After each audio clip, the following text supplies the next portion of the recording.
السلام عليكم. Bonjour. أهلا وسهلا بكم في الدرس العشرين. Bienvenue dans votre 20e leçon d'arabe.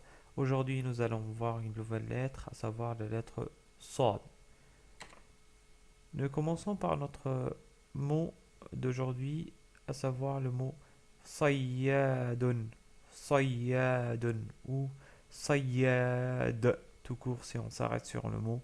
Ce mot-là veut dire un chasseur ou un pêcheur. Donc, on ne distingue pas les deux. Parfois on dit par exemple pour le pêcheur Sayyad ou Sama, c'est-à-dire le chasseur des poissons.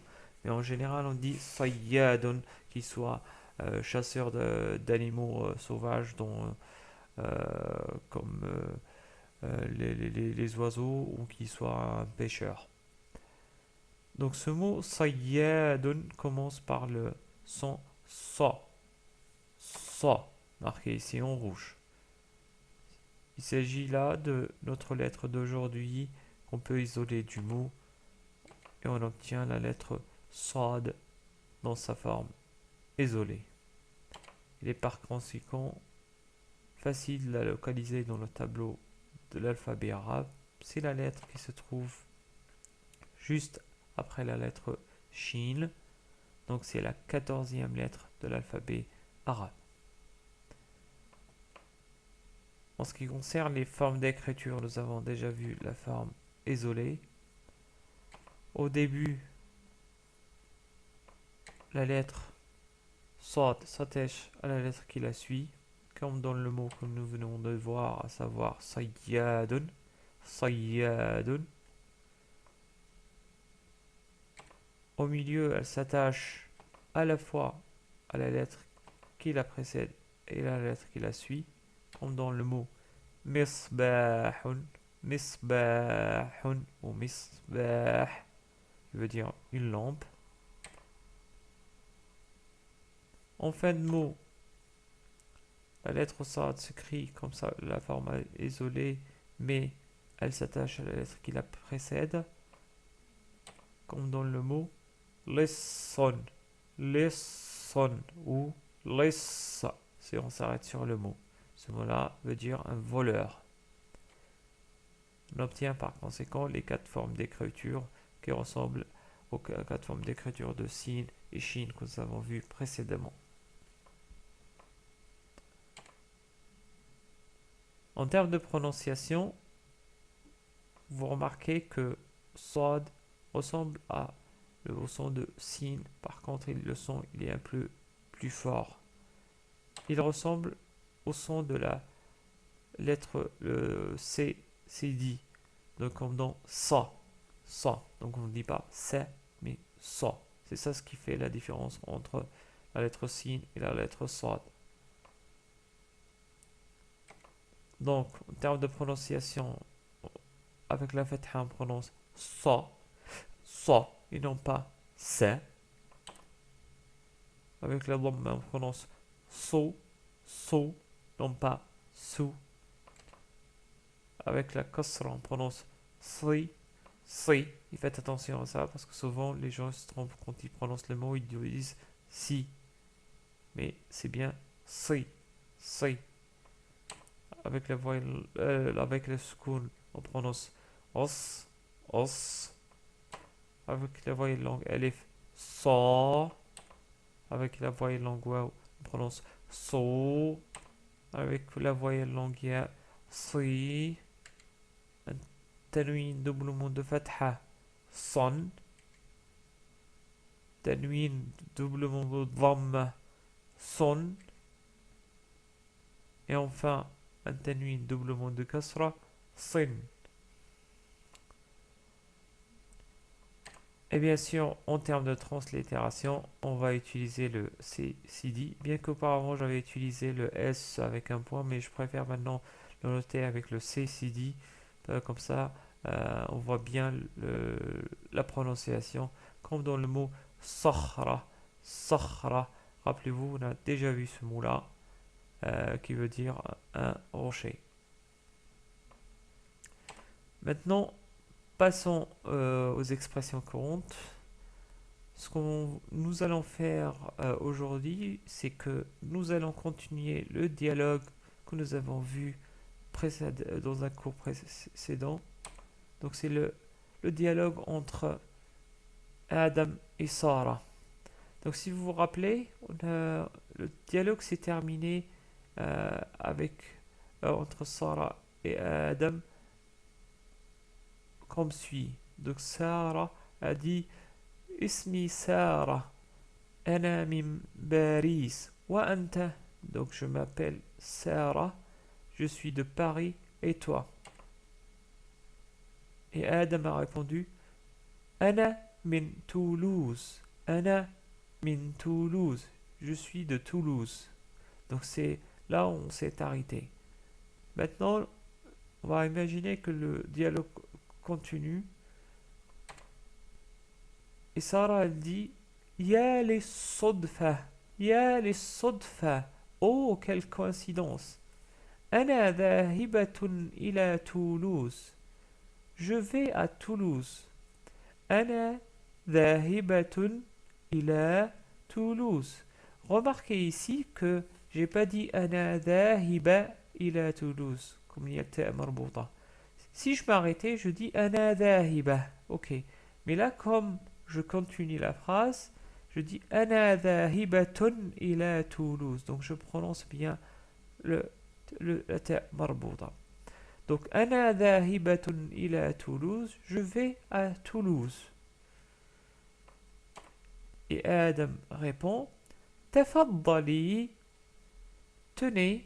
Donc tenez, mais avec une formule polie, parce que sinon il y a un autre mot qui est utilisé en arabe, à savoir khodi, pour dire tenez, mais d'une manière un peu, je dirais, avec moins d'élégance. Mais tafaddali, c'est on l'utilise avec quelqu'un qu'on respecte, qu'on ne connaît pas, ou pour accueillir quelqu'un. Donc on dit tafaddali, tenez. هذا دليل للمدينة. هذا دليل للمدينة. Ceci est un guide de la ville. هذا, ceci, دليل, دليل, un guide, للمدينة. لل, de المدينة, de la ville. Et là, Sarah répond Shukran laka, shukran laka, merci à toi, merci à toi. Si elle dit merci seulement, elle aurait dit seulement shukran. Et Adam répond afwan, afwan, qui veut dire de rien. Il faut savoir que le afwan en arabe veut dire à la fois utilisé à la fois pour comme réponse à shukran, mais aussi pour dire pardon. Sarah dit enfin ila al-liqa, ila al-liqa, au revoir. Et Adam répond ma'a salama, ma'a salama, qui veut dire au revoir aussi, mais littéralement cela veut dire pars avec la paix, avec la paix, avec la paix, parte avec la paix. Voilà, notre dialogue s'est terminé. Nous allons maintenant passer aux exercices. Je vais voir si vous maîtrisez bien la différence entre la lettre sin et la lettre sad. Donc, différence entre, quand vous entendez c'est et ça. C'est et ça. Je vais prononcer quelques mots et vous allez me dire c'est quelle lettre que vous entendez. Est-ce que c'est la lettre sad, notre lettre d'aujourd'hui, ou la lettre sin que nous avons vue dans la 18e leçon. Dans les deux cas, vous allez me dire où vous entendez cette lettre. C'est-à-dire dans quelle position vous l'entendez. Au début, au milieu ou en fin de mot. Premier mot. Safaron. Safaron.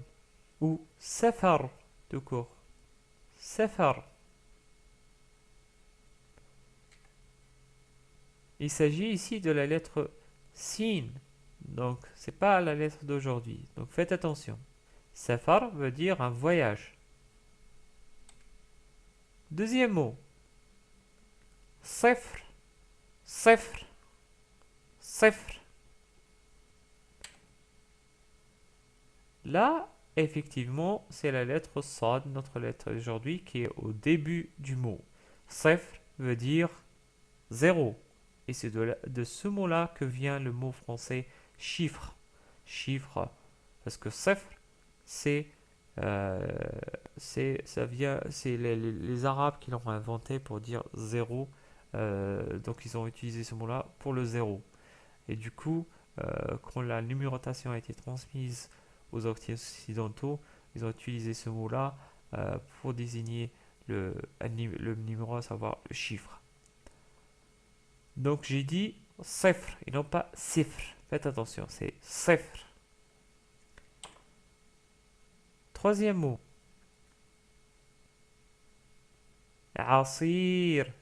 Asir. Je répète. Asir. Là, il s'agit bien de notre lettre aujourd'hui, Sad, qui est au milieu. Ce mot-là veut dire un jus. Donc, comme un jus d'orange, par exemple. Asiru burtaqal, un jus d'orange. Quatrième mot. Asir. Asir. Là, par contre, c'est pas le même mot que nous avons vu précédemment, c'est un nouveau mot, à savoir asir avec le sin, et non pas asir. Asir veut dire un jus. Asir, par contre, veut dire difficile, voire même très difficile. Asir.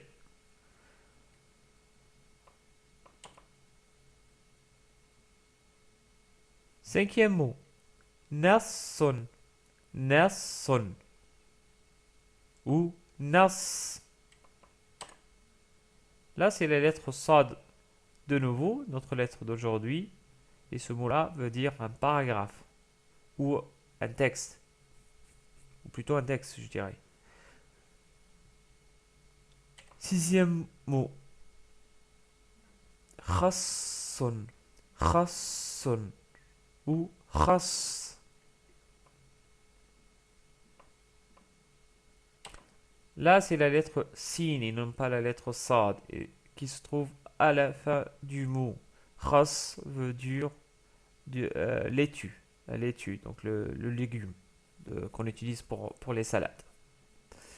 Voilà, nous arrivons à la fin de ces exercices. Nous passons maintenant à l'écriture. Je vais, comme d'habitude, écrire quelques mots. Les mots que nous avons vus, bien sûr. Donc, le premier mot, c'est sayyadun. Donc, j'écris d'abord sad au début. Ça, je la laisse ouverte. Ça, j'écris la fatha.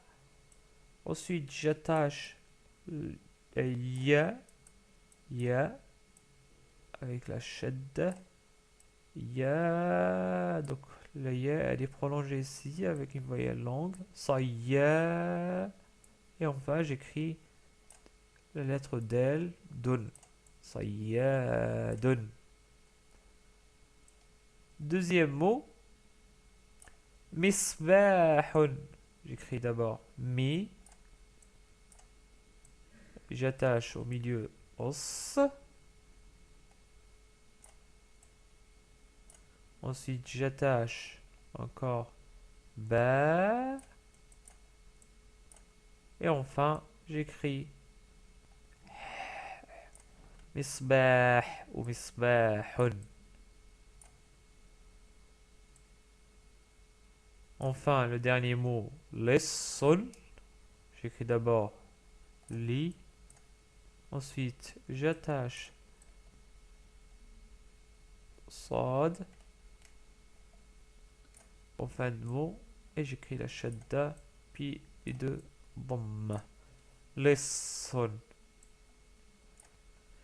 Voilà, nous arrivons à la fin de ce cours-là. Je vous remercie. Shukran lakum. J'espère vous retrouver dans un prochain cours. مع السلامة.